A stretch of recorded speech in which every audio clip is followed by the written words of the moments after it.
Republicans, they have vowed to shut down the January 6th committee if they were to retake the House. But we actually have a former impeachment manager warning that they might do something far worse. Take a listen.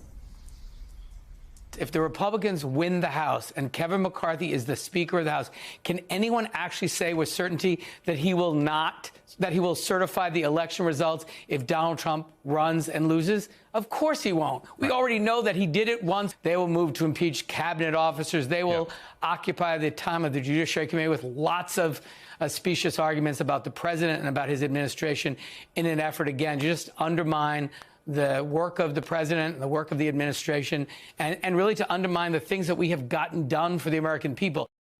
So, Tom, when we talk about stakes, those are the highest possible stakes. I want to ask you two questions, but I think they're sort of intertwined, which is what it means for Congress as an institution, if that is what to happen. But then more importantly, of course, growing out of that, what it then means for our country.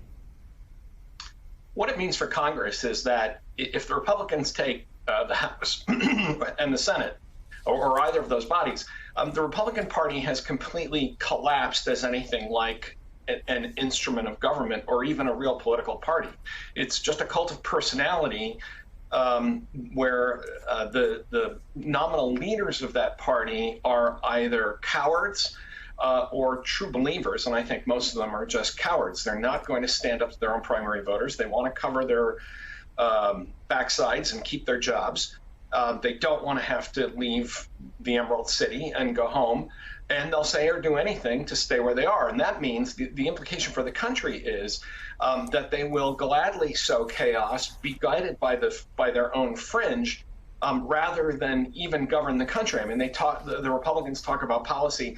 They don't really have any policies other than this kind of will to power that they will keep exercising by feeding red meat to their own base, whether it's about abortion or immigration or anything else. And in the near, I mean, it won't take that long for the institutions of government to simply cease to function after a while, because you can't get nominees through that kind of a process. You can't run institutions and cabinet departments with that kind of process. And I think David Cicilline's absolutely right. They will just launch investigations and all kinds of other drama-laden things that appeal to their base, but that will essentially paralyze the country sooner or later.